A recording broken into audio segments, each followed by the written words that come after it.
नमस्कार, मैं doctor Ritesh Kumar Agarwal, assistant professor geography, SMCC government college Abu road. आप सभी का मेरे यूट्यूब चैनल पर पुनः स्वागत है। आज हम जो टॉपिक पढ़ने जा रहे हैं वो है वलन, फोल्ड्स। फोल्ड्स भूआकृतिक विज्ञान के बहुत महत्वपूर्ण विषय के रूप में है। सबसे पहले हम बात करें वलन के बारे में। वलन है क्या? तो वलन पृथ्वी की आंतरिक शक्तियों द्वारा उत्पन्न क्षैतिज संचलन और संपीड़न का परिणाम है। चट्टानों में सुविकसित लहरदार मोड़ ही वलन कहलाते हैं। फिंच के अनुसार समतल परतदार शैलों के अधिक मात्रा में मुड़ जाने को ही वलन या फोल्ड कहा गया है। अतः हम कह सकते हैं कि पृथ्वी के आंतरिक भाग में उत्पन्न क्षैतिज संचलन जो होता है, क्षैतिज जो गति होती है, उसके द्वारा उत्पन्न जो संपीड़न से चट्टानों में लहरदार मोड़ पड़ जाते हैं, उन्हें हम वलन कहते हैं। अब हम बात करते हैं वलन की संरचना के बारे में। तो एक वलन जो एक मोड़ होता है उसकी दो भुजाएं होती हैं। तो वलन की भुजा के बारे में बात करें, लिम्ब ऑफ फोल्ड, तो वलन के दोनों ओर जो मुड़े हुए भाग होते हैं उन्हें वलन की भुजा कहते हैं। तो एक वलन के दोनों जो मोड़ हैं उसे ही वलन की भुजा कहते हैं। वलन अक्ष, एक्सिस ऑफ फोल्ड के बारे में बात करें, वलन की भुजाओं के मध्य, देखिए वलन के दो भाग होते हैं मुख्य रूप से। एक उठा हुआ ऊपरी जो भाग होता है वो अपनति कहलाता है, नीचे धंसा हुआ भाग अभिनति कहलाता है। तो वलन की भुजाओं के मध्य अपनति का उच्चतम व अभिनति के अक्षीय तल निम्नतम भाग से गुजरने वाली जो कल्पित रेखा है उसको ही वलन का अक्ष कहते हैं। अब ये अक्ष दो तरह के हो सकते हैं, अपनति अक्ष या अभिनति अक्ष। अपनति अक्ष उच्चतम स्थानों पर होते हैं, जबकि अभिनति अक्ष निम्नतम आधार वाले क्षेत्र में होते हैं। नेक्स्ट बात करें हम अक्षीय तल, एक्सियल प्लेन के बारे में। अभिनति व अपनति के मध्य स्थित कल्पित जो तल होता है उसे ही एक्सिस प्लेन या अक्षीय तल कहते हैं। तो अपनति व अभिनति के मध्य स्थित जो कल्पित तल है वही अक्षीय तल कहलाता है। एक महत्वपूर्ण तथ्य और है नति, डिप। जब रूपांतरण या परतदार शैलों के स्तर किसी क्षैतिज तल के सहारे कुछ अंश का कोण बनाते हुए पाए जाते हैं तो उस कोणीय झुकाव को ही नति कहते हैं। तो जो समतल धरातल है, क्षैतिज तल है, उससे कोई जो वलन है जितना झुकाव रखेगा, जितना कोण बनाएगा, वही नति कहलाती है। नेक्स्ट है नतिलंब या स्ट्राइक। नतिलंब हमेशा नति के साथ 90 डिग्री का कोण बनाता है, अतः नति के साथ समकोण बनाने वाली रेखा उस झुके हुए स्तर की नतिलंब रेखा कहलाती है। जो स्ट्रेट जो रेखा होती है वो ही नतिलंब कहलाती है, क्योंकि ये समकोण पर स्थित होती है। जैसे कि हम चित्र पर भी देख सकते हैं कि ये जो वलन है, वलन की दोनों भाग जो हैं वलन की भुजा कहलाते हैं, चाहे अपनति हो चाहे अभिनति हो।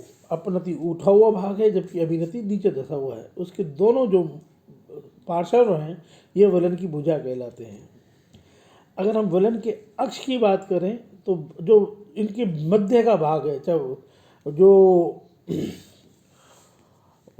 अपनति है उसके शीर्ष पर है, जबकि अभिनति में उसके आधार पर ये अक्ष वलन अक्ष स्थित होता है।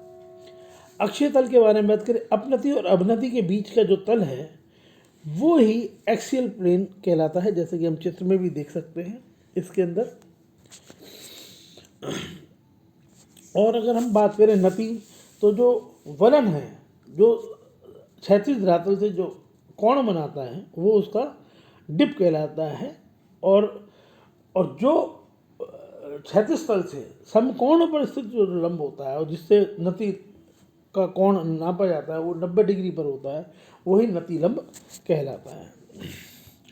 नेक्स्ट हम बात करें वलन की संरचना में ही हमने पहले भी बात की थी अपनति और अभिनति, ये दोनों ही महत्वपूर्ण हैं। अपनति भूगर्भ के आंतरिक बल, क्षैतिज संचलन व शक्तियों द्वारा शैलों की सिकुड़न से उत्पन्न वलन के ऊपरी या उठे हुए भाग को अपनति कहते हैं। तो जो वलन का ऊपर उठा हुआ भाग होता है वो अपनति कहलाता है। अपनति के में दोनों भुजाएं चट्टानों के स्तरों का झुकाव विपरीत दिशा में होता है। अत्यधिक दाब या संपीड़न से वलन इतना झुक जाता है कि इसका नति कोण अधिक कोण भी हो सकता है। अपनति के दोनों ढाल जब बराबर होते हैं तो उसे सममित अपनति, और जब अपनति के दोनों ढाल असमान होते हैं तो उसे असममित अपनति कहते हैं। मतलब सममित अपनति सिमेट्रिकल एंटीक्लाइंस और असममित अपनति सिमेट्रिकल एंटीक्लाइंस कहलाते हैं। नेक्स्ट बात करें अभिनति, जो नीचे वाला भाग होता है, सिंक्लाइन के बारे में बात कर रहे हैं। संपीड़न के कारण जब चट्टाने के भाग नीचे की ओर मुड़ जाते हैं तो उसे अभिनति वलन कहते हैं। अभिनति अपनति के सिरे एक दूसरे की ओर मुड़े हुए होते हैं जो आपस में मिल जाते हैं। यदि अभिनति का मुड़ाव अधिक हो जाता है तो उसकी आकृति डोंगी जैसी हो जाती है। तो मतलब नीचे जो धसा हुआ भाग है वलन का वो अभिनति और उठा हुआ भाग अपनति कहलाता है। जैसा कि हम इस चित्र में भी देख सकते हैं कि जो उठा हुआ भाग है वो एंटीक्लाइन या अपनति कहलाता है और नीचे जो धसा हुआ भाग है वो अभिनति कहलाता है, सिंक्लाइन कहलाता है। नेक्स्ट हम बात करें वलन के प्रकारों के बारे में। तो मुख्य वलन जो हैं वो 10 प्रकार के वलन बताए गए हैं। सम्मित वलन, असम्मित वलन, एकनत वलन, समनत वलन, परिवलित वलन, पंखाकार वलन, प्रतिवलन, अवनमन वलन, खुले वलन, बंद वलन। जैसे कि हम चित्र में कुछ वलनों को भी देख सकते हैं। शुरू में सम्मित वलन दिखाया गया है, दूसरा एसिमेट्रिकल फोल्ड असम्मित वलन दिखाया गया है, ओवर फोल्ड जो दिखाया गया है, रिकम्बेंट परिवलन को दिखाया गया है। तो इस चित्र में विभिन्न प्रकार के वलनों को दिखाने का प्रयास किया है। अब हम प्रत्येक वलन का एक एक करके अध्ययन करेंगे। सबसे पहले हम बात करें सम्मित या सुडौल वलन की सिमेट्रिकल फोल्ड्स के बारे में। जब किसी वलन की दोनों भुजाओं का झुकाव या कोण एक समान हो तो उसे सममित वलन कहते हैं। इसकी भुजाएं अक्ष रेखा पर लंबवत होती हैं। ऐसे वलन खुले हुए तथा सीधे होते हैं। तो दोनों भुजाओं का मुख्य बात यह, दोनों भुजाओं का झुकाव समान होता है। जैसा कि हम चित्र में भी देख सकते हैं, अक्ष के जो है दोनों तरफ जो है झुकाव, वलन की भुजाओं का झुकाव लगभग समान है। इसका श्रेष्ठ उदाहरण है सम्मित वलन का जूरा पर्वत जो स्विट्जरलैंड में स्थित है। नेक्स्ट हम बात करें असम्मित या बेडोल वलन, एसिमेट्रिकल फोल्ड्स। तो जब किसी वलन की दोनों भुजाओं की लंबाई व झुकाव का कोण समान नहीं होता हो तो उसे असम्मित अथवा बेडोल वलन भी कहते हैं। इसमें लंबी भुजा का ढाल धीमा और छोटी भुजा का ढाल तेज होता है। इस प्रकार इनकी भुजाओं के झुकाव में स्पष्ट अंतर बना रहता है। अतः हम कह सकते हैं कि वलन की दोनों भुजाओं का झुकाव असमान होता है तो उसे असम्मित वलन कहते हैं, अर्थात इसमें एक भुजा लंबी और दूसरी भुजा छोटी होती है। इसका श्रेष्ठ उदाहरण है दक्षिणी पेनाइन पर्वत जो यूनाइटेड किंगडम में स्थित है, ग्रेट ब्रिटेन के अंदर स्थित है। ये असम्मित वलन का श्रेष्ठ उदाहरण है। हम चित्र में भी देख सकते हैं कि एक जो है उसका झुकाव, जिन दोनों जो भुजाएं हैं उनका झुकाव है वो असमान है। नेक्स्ट हम बात करें एकनत वलन, मोनोक्लिनल फोल्ड्स। इसमें एक भुजा का झुकाव कम या ढाल धीमा होता है जबकि दूसरी भुजा का झुकाव अधिक या प्राय लंबवत खड़ा बना रहता है। ऐसे वलन की उत्पत्ति के समय संपीड़न का वेग एक दिशा में ही बना रहा होगा। यही वह वेग और भी तेज रहता तो वलन की भुजा परिवलन का रूप ले सकती थी। इसे एकमती या एक दिग्नत वलन भी कहते हैं।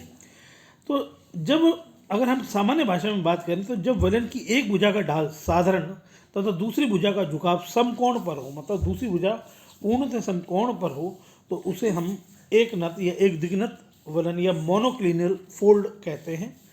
ग्रेट डिवाइडिंग रेंज जो है ऑस्ट्रेलिया में स्थित है, वो एकनत वलन का श्रेष्ठ उदाहरण है। नेक्स्ट हम बात कर रहे हैं समनत वलन, आइसोक्लिनल फोल्ड्स। यदि वलन के विकास के समय दबाव आमने सामने से अर्थात दोनों ओर से समान रहा हो तो ऐसे में वलन की दोनों भुजाओं के झुकाव का स्वरूप एक ही दिशा में होगा, अर्थात दोनों ही भुजाएं एक ही दिशा में झुककर प्राय समानांतर होती हैं। इन्हें समनत वलन कहते हैं। अर्थात जब वलन की दोनों भुजाओं का झुकाव समान हो तथा दोनों भुजाएं समानांतर हो जाती हैं तो उसे समनत वलन या आइसोक्लिनल फोल्ड कहते हैं, आइसोक्लिनल वलन कहते हैं। इसका श्रेष्ठ उदाहरण है काला चिंता पर्वत पाकिस्तान। तो ये एक तरह से दोनों समानांतर होती हैं और दोनों का झुकाव समान होता है। नेक्स्ट हम बात करें परिवलन की। Recumbent fold. अधिक संपीड़न के कारण जब वलन एक ही दिशा में तीव्र गति से रहता है तो दोनों भुजाएं बहुत अधिक झुककर धरातल से प्राय समानांतर या क्षैतिज दिशा में झुकी हुई नजर आती हैं। ऐसे वलन को परिवलन कहते हैं। ऐसी स्थिति विशेष दशा में ही कहीं विकसित हो पाती है। इसे शयन वलन, क्योंकि इसमें चट्टानें लेट जाती हैं इसलिए इसे शयन वलन भी कहा गया है। जब वलन की दोनों भुजाएं परस्पर समानांतर होते हुए क्षितिजीय दिशा में हो जाएं अर्थात लेट जाएं तो वो परिवलन कहलाता है। कैरिक कैसल पर्वत जो ग्रेट ब्रिटेन में है वो परिवलन का श्रेष्ठ उदाहरण है। नेक्स्ट हम बात करें पंखाकार वलन या फैन फोल्ड। जब बहुत तीव्र संपीड़न लंबे समय तक चलता रहे एवं ऐसे में संकुचित हुए वलन एक साथ मेहराब की भांति ऊपर उठ जाएं तो ऐसे में पंखाकार वलन का विकास होता है। उसमें वलन अधिक संकुचित होने से चटक सकते हैं या उनमें भ्रंश भी पड़ सकते हैं। इस प्रकार पंखाकार वलन विशेष मोड़ों का मेहराबदार मिश्रित ऐसा रूप है जहाँ वलन और भ्रंश दोनों की क्रियाएं एक साथ होती हैं। कभी कभी क्रमिक रूप से संपन्नति व संभिन्नति का विकास होने से दोहरे पंखाकार वलन या जटिल पंखाकार वलन बन जाते हैं। तो अगर हम सामान्य भाषा में बात करें, जब किसी विशाल अपनति या अभिनति में अनेक छोटी छोटी अपनति व अभिनति बन जाएं तो उसे पंखाकार वलन कहते हैं। जैसा कि हम चित्र में भी देख सकते हैं कि जब एक विशाल अपनति या अभिनति में अनेक छोटी छोटी अपनति या अभिनति बनेगी तो उसे वो पंखे का रूप ले लेती हैं, इसलिए उसे फैन फोल्ड का नाम देते हैं।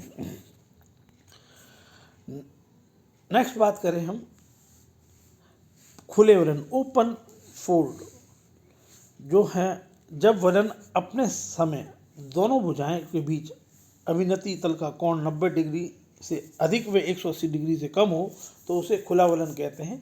प्राय सुडोल या सम्मित वलन ऐसे होते हैं। तो 90 से अधिक और 180 डिग्री से कम की अगर किसी भुजा का कोण होता है तो उसे खुला वलन कहते हैं। जैसा कि चित्र में भी हम देख सकते हैं वलन की जो भुजाएं हैं उनका कोण 90 से 180 डिग्री के मध्य है। नेक्स्ट है बंद वलन या क्लोज्ड फोल्ड जो जब वलन की दोनों जो भुजाओं का बीच जो कोण है 90 डिग्री से कम होता है तो उसे ही हम बंद वलन कहते हैं। वलन के विकास के समय जब संपीड़न अधिक होने से मोड़ अधिक पास पास बनते हैं एवं भुजाओं का ढाल भी तीव्र होता है, ऐसी स्थिति में वलन की बीच की भुजाओं का कोण 90 डिग्री से कम या न्यून कोण होता है, इसे ही बंद वलन कहते हैं। तो खुले वलन में अधिक कोण होता है जबकि बंद वलन में न्यून कोण की स्थिति होती है। जैसे हम चित्र में देख सकते हैं कि इनका झुकाव ज़्यादा हो जाता है, इनका ढाल तीव्र हो जाता है। नेक्स्ट है प्रतिवलन। प्रतिवलन के बारे में अगर हम बात करें, जब वलन के विकास के समय संपीड़न का दबाव इतना अधिक रहता है कि भुजाएं झुकने के पश्चात भी संपीड़न को सह नहीं पाती, इससे वलन की एक भुजा भ्रंशित होकर क्षैतिज भुजा पर उलट कर छा जाती है। इस प्रकार इसमें वलन व भ्रंश दोनों ही प्रभावी होते हैं। इसे अधिक्षिप्त वलन भी कहते हैं। तो जब जो तीव्र क्षैतिज संचलन के कारण प्रतिवलन की एक भुजा परिवलन की एक भुजा खिसक कर दूसरी संरचना पर चढ़ जाए या उलट जाए तो उसे ही प्रतिवलन कहते हैं। इसका श्रेष्ठ उदाहरण पीर पंजाल श्रेणी है जो गढ़वाल हिमालय में स्थित है। नेक्स्ट है अवनमन फोल्ड्स या प्लंगिंग फोल्ड्स। ऐसे वलन विषम परिस्थितियों में ही विकसित होते हैं क्योंकि इसमें मोड़ की अक्ष क्षैतिज तल के समांतर नहीं होती हैं। ऐसे वलन क्षैतिज तल के कोण अवश्य बनाते हैं, इसलिए इसे अवनमन कोण कहते हैं।